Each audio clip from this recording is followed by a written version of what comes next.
The United States opens the 2022 World Cup with a draw against Wales, tying them 1-1.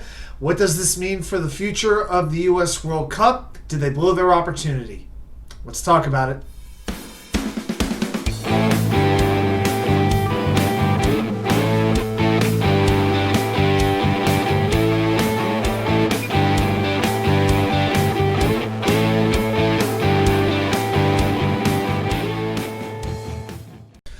Well. Welcome back to New York Sports WickerMedia. I'm WatchUK99. Thank you, as always, for taking the time to watch these videos.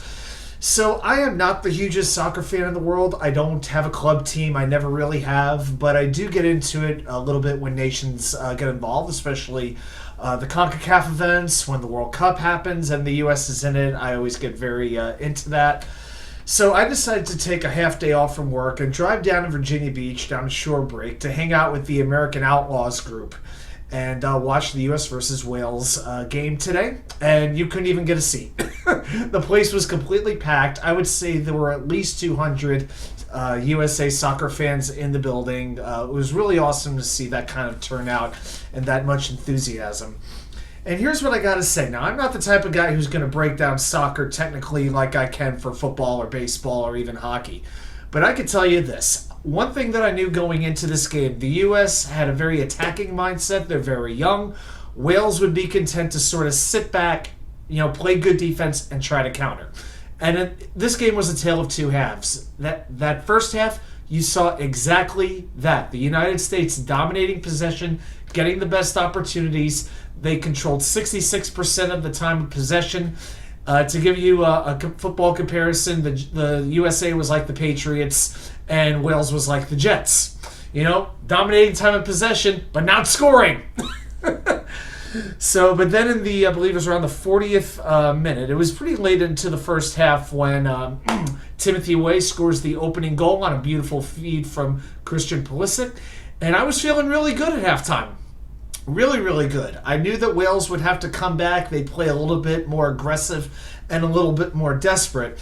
And I thought things really turned around in the second half. I thought the U.S. had a chance to put their throat on Wales. They didn't do it. Wales definitely had the better of the attack.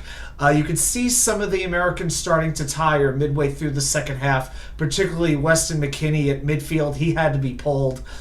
And you know what? Another thing, where was Gio Reyna? I don't understand why Gio Reyna, who's a very talented young player, Greg Berhalter made 5 substitutions, but Reyna was nowhere to be found in this game. I didn't understand it. He puts in, put in a Jordan Morris or a player like that, he's a nice player, but at this point of the game, this game was by no means locked up. And as it turned out, Gareth Bale, Wales' best player by far, gets the ball into the penalty area, and Walkerzimmerman, the United States center back, who I'd like to point out this about Walkerzimmerman. This guy has been called the Tom Brady of the U.S. men's soccer team, which can only mean one thing. This is the guy who's responsible for inflating and deflating the soccer balls to make sure that they're the appropriate PSI. So now we know what Walkerzimmerman's job is. I guess it's also his job to complain to the refs nonstop and throw random crap around. But Bale works his way into the penalty area, and Zimmerman makes an absolutely ridiculous slide tackle attempt. He didn't need to do that. It results in a penalty kick, and the goalie, Matt Turner, he guessed the right direction. Looked like he barely got a hand on the ball, but it wasn't enough. The ball goes in, game tied, and that's how it would ultimately end. As far as the best player for the U.S., I like Tyler Adams. I really thought he was a very dynamic presence with the ball. He could really distribute it very, very well. I like what he does, so he would be my man of the match if I had to give one out. But let's look big picture at what this really means. Now, England absolutely ran, no pun intended, pretty much right out of the building earlier today. Beating them 6-2. England is in the absolute driver's seat for winning this group, which most people thought would happen. Now, the next game is U.S. versus England on Black Friday. To me, at this point, I don't expect much from Iran. The top 2 teams out of the 4 will advance to the round of 16.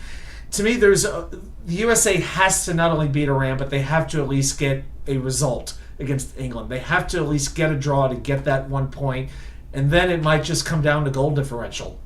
To me, it's pretty much USA and Wales for spot number 2. And I do believe if the USA can get a tie against England and then beat Iran, that'll be 5 points. That should be enough. That really ought to be enough to get them through. And like I said on Sunday, if the U.S. just gets to the round of 16, I could take that, especially considering their youth. You'd have to be okay with that. So I will be back actually at shore break for the next game against, not the next game against England. I'll be in North Carolina, so I'll try to watch that game against England. But I will be taking another half day off from work to go watch the USA versus Iran game. And hopefully that will be a game where the U.S. has something to play for, and it'll be their opportunity to clinch a spot in the round of 16. Well, thanks so much for watching. I'll see you back here with more content from you know where, the Wicker Chair.